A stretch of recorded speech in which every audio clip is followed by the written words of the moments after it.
Más de Revirados en este segundo bloque especial. ¿Por qué? Porque vamos a establecer contacto con Gravina, Italia, Gravina, Italia, para hablar con un entrevistado que se llama Federico Palacios. Él es sacerdote cordobés y que estuvo presente en la ceremonia de ayer especial en la que se canonizó a el cura Brochero. Así que bueno, Federico Palacios, que se encuentra trabajando en esta localidad Gravina, en una tarea de diálogo ecuménico, a quien saludamos y lo vemos en estos momentos en pantalla. Hola Federico, ¿cómo estás? Hola, buenos días. Buenos días, ¿qué hora es ahí en Gravina? En este momento son ¿Las 4? 30. Se escucha un poco entrecortado, Sí, tal vez justo. mejora la comunicación. Sí. Bueno, ¿a nosotros nos escuchás bien? Más o Yo lo menos. escucho bien por momentos, un poco más, pero Bueno, vamos a intentar mejorar la comunicación. En todo caso, si por ahí seguimos escuchando entrecortado, vamos a tener que interrumpir por un momentito, si te parece, Vale. Federico. Bueno, la primera pregunta que te hacemos es, ¿dónde te encontrabas en el momento de la canonización del cura Brochero? ¿A qué distancia, digamos, de la ceremonia? bueno, yo estaba más o menos, calculo que a 50 metros, porque el espacio es muy grande, la plaza de San Pedro es muy grande, Sí. éramos 1000 sacerdotes, más o menos.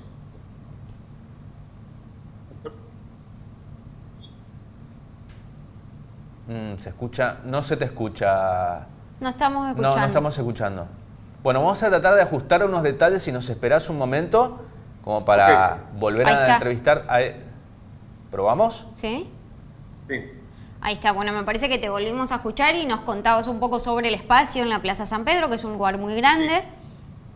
Es un lugar muy grande, yo creo que estaba más o menos a 50 metros, calculo. Éramos 1000 sacerdotes, Sí. por lo tanto era imposible que todos estemos al lado del altar, imposible, Claro. por la cantidad de sacerdotes, que éramos 1000 sacerdotes.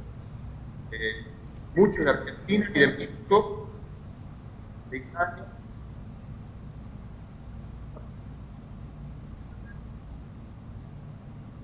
No te escuchamos. Sí, como 2000 argentinos dicen que estuvieron presentes en la ceremonia, según cuentan las crónicas de esta canonización del cura Brochero. ¿Y cómo se lo vio al Papa Francisco con esta canonización? Bueno, el Papa, digamos, como es Papa de toda la Iglesia, no es Papa de los argentinos solamente, no, digamos, fue bastante equilibrado en eso, digamos, no hizo entrever su gran afecto hacia el cura Brochero, digamos, porque imagínense que el Papa es Papa de todo, ¿no? Y eran siete santos que se canonizaban de diferentes partes del mundo, ¿no? Sí. Pero en forma privada, seguramente el Papa ha manifestado, seguramente a través de Radio María Argentina, de otros medios, se ha manifestado también su aprecio. De hecho, es el primer sacerdote argentino que nació y murió en Argentina, que es canonizado justamente por un papa argentino. Así que seguramente en el corazón de Francisco había una gran alegría, sin lugar a dudas. Sí. Bien, en Córdoba, de donde sos, se encuentra la Villa Cura Brochero, donde por supuesto la gente estuvo de festejo. ¿Sabés algo de cómo lo vivieron? ¿Lo estuvieron viendo? ¿Viajó mucha gente de Villa Cura Brochero para allá? Bueno, la verdad que no tengo mucha información de eso, les voy a ser sincero. Sé que la Catedral de Córdoba estaba repleta. La información que me llegó desde la Catedral de Córdoba estaba repleta. Y yo me imagino que también Villa Cura Brochero.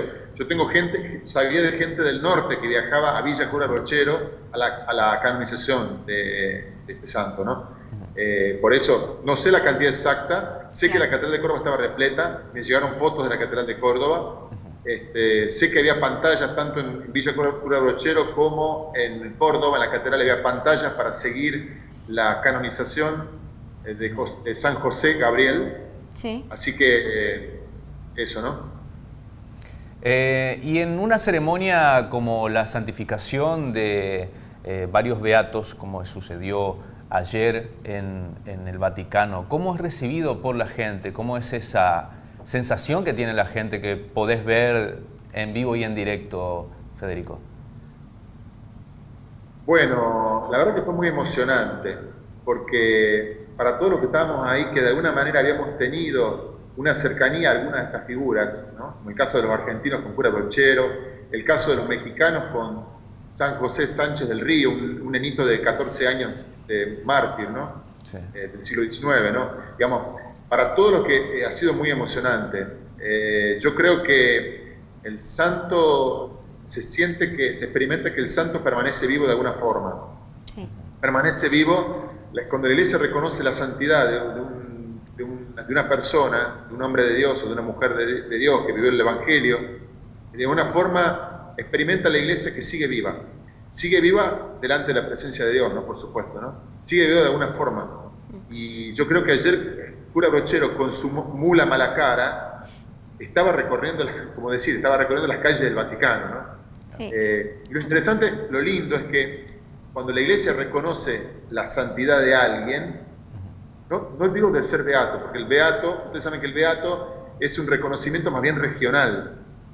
En cambio, cuando la Iglesia canoniza y reconoce la santidad de un beato, está diciendo que ese modelo es para toda la Iglesia, ¿no? Para toda la Iglesia universal, para todo el mundo, y que esa propuesta de vida, así como lo vivió esa persona, vivió el Evangelio, lo puede vivir cualquiera en el mundo, ¿no?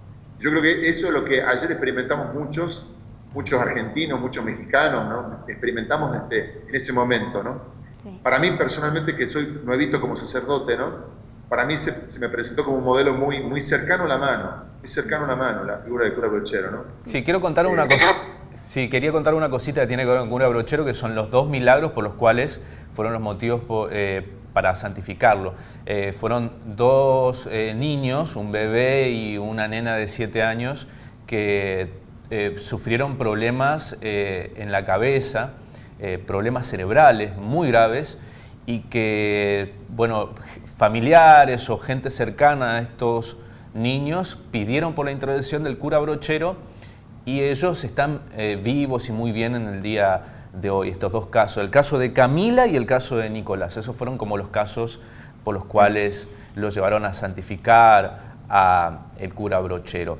Quería preguntarte algo que tiene que ver un poco con el reconocimiento que por ahí pueda llegar a tener el Papa Francisco. Vos que desde el 2003 estás en Europa viviendo, ¿cómo vive la comunidad religiosa, la comunidad católica, el hecho de que un latinoamericano haya sido consagrado como Papa, y si hay alguna diferencia con su antecesor ahí en el Vaticano? Yo creo que cada Papa, estoy convencido de eso, cada Papa es el Papa que el Espíritu Santo quiere para ese momento. Benedicto XVI fue el Papa que el Espíritu Santo, digamos, eligió para ese momento, y Francisco para este momento, ¿no? Yo creo que le hacía falta a la Iglesia un Papa carismático como Papa Francisco, ¿no? Así como hacía falta también un Papa Benedicto XVI como para la cuestión, por ejemplo, de la pedofilia. Recordemos que Benedicto XVI tomó las riendas de esta situación, ¿no? El tema de la pedofilia, ¿no? Sí. El Papa Francisco, en cambio, tenía necesidad la Iglesia de una cercanía pastoral, de un pastor, ¿no? Mucho más, tal vez mucha gente alejada volvió, seguro, mucha gente alejada volvió a la Iglesia con la figura del Papa Francisco, ¿no? Lo expresa con el año de la misericordia, con el tema de la familia, un tema que tocó a todos muy de cerca, ¿no? El tema del signo de la familia, que duró 2 años, ¿no? Y ciertamente que Francisco tiene un temperamento muy diferente a Benedicto, ¿no? Yo no lo veo como contrapuestos, yo lo veo como complementarios, ¿no? Lo mismo puedo decir de Juan Pablo II, ¿no? Yo creo que si creemos verdaderamente que es el Espíritu Santo que guía a la Iglesia, es el Papa que en ese momento necesitamos, ¿no? Y Francisco lo estamos experimentando, ¿no? Es el Papa que en este momento necesitamos, ¿no? Y mucha gente está realmente en Europa, ¿no? En Italia sobre todo también. Digamos, mucha gente está retornando a la Iglesia, mucha gente está viviendo la Iglesia de una manera diferente con Papa Francisco, ¿no? Ciertamente que por ahí puede haber sectores que por ahí son más reacios a entender a Francisco, ¿no? Pasa con todos los papas, ¿no? Pasó con Juan XXIII, pasó con Pablo VI, digamos. suele pasar también eso es real. Pero creo que es el Papa a través del cual el Espíritu Santo está guiando la Iglesia, ¿no? Yo estoy convencido, ¿no? Eso, ¿no? Ayer, en parte de su discurso, en la ceremonia de canonización, me pareció importante lo que dijiste, porque es cierto que el Papa un poco llamó a celebrar a sus santos, a cada uno de los pueblos, y por supuesto a seguir su ejemplo, y también insistió en esta lucha contra la pobreza en el mundo. ¿Cuáles son por ahí los otros pedidos o las otras preocupaciones que se han sumado no solo en este discurso, sino en el trabajo cotidiano desde la Iglesia? Yo creo que el Papa le preocupa la paz en el mundo. Sí. Porque la paz, la guerra es la que genera mucha pobreza. No olvidemos el tema de los exiliados, de los que huyen, de los refugiados que están huyendo de los países de Medio Oriente. Sí. Entonces, al Papa le preocupa mucho la paz en el mundo, porque la falta de paz genera la pobreza, ¿no? La falta de paz genera tantas migraciones, tantos refugiados. Y bueno, y el Papa, no olvidemos que, conectado al tema de la paz, el Papa se ha transformado también en un profeta, digamos, de denunciar el armamentismo, ¿no? Como un negocio mundial. El Papa varias veces ha hablado de que el armamentismo es un gran negocio de los países del primer mundo, ¿no? Y que son los países del primer mundo los culpables de este armamentismo que genera esta guerra, y tanta pobreza, ¿no? Yo creo que al Papa le preocupa mucho esto. Si hablamos de mirar al mundo en un sentido global, al Papa le preocupa, venimos a decir, ¿no? Habría que preguntárselo a él, pero por los gestos que él hace, por los discursos que él hace, a él le preocupa la paz en el mundo y esta guerra, estos conflictos, este terrorismo que genera tanta pobreza. Federico, por último quiero preguntarte, bueno, desde el 2003 que estás allá en Europa, ¿qué cosas extrañas muchísimo de la Argentina? Bueno, uno extraña ciertamente que, en primer lugar, la propia familia, ¿no? Sí. Aunque me siento muy a gusto, porque tengo que decir que Italia es muy parecida a Argentina, ¿no? En el trato, en la gente, es muy parecido al argentino, italiano. La familia te tira mucho pensar en tus sobrinos que no ves crecer. Después, las cosas cotidianas que tiene el argentino, como el mate, por ejemplo, eso no me falta. Bien. Si quiero comprar un dulce de leche, tengo para comprar dulce de leche acá en Italia, también no hay problema. Pero nos sale todo mucho más caro, la yerba, el dulce de leche, esas cosas. Sí. Sale más caro. Y por supuesto, extrañar los amigos, extrañar de mi Córdoba. Yo amo mucho Córdoba y extraño los paisajes de Córdoba, ¿no? Extraño la Cañada, extraño la Plaza Colón, digamos, yo nací en Barrio Alberdi, ¿no? Entonces, para mí, me tira mucho ese lugar, el Barrio Alberdi, Plaza Colón, la Cañada, el Parque Sarmiento, ¿no? Y bueno, y también los lugares de Tucumán donde yo crecí, muchos lugares de Tucumán donde yo crecí. Pero, sí. Bueno, ahora lo que te recomiendo, me parece un muy buen dato, podés recomendarle a tus sobrinos, a tus amigos, a todos los cordobeses que conozcan, contarles que saliste en Revirados y que miren, por supuesto, esta entrevista donde contás que los extrañas mucho. Bueno, Federico, muchísimas gracias por la comunicación y bueno, un gusto realmente charlar con vos, ¿eh? Igualmente para mí, y cuando necesiten algo, ya saben, pueden contar conmigo. Muchísimas gracias, muy amable, ¿eh? Un abrazo de Italia. Abrazo desde Posadas Misiones, Argentina.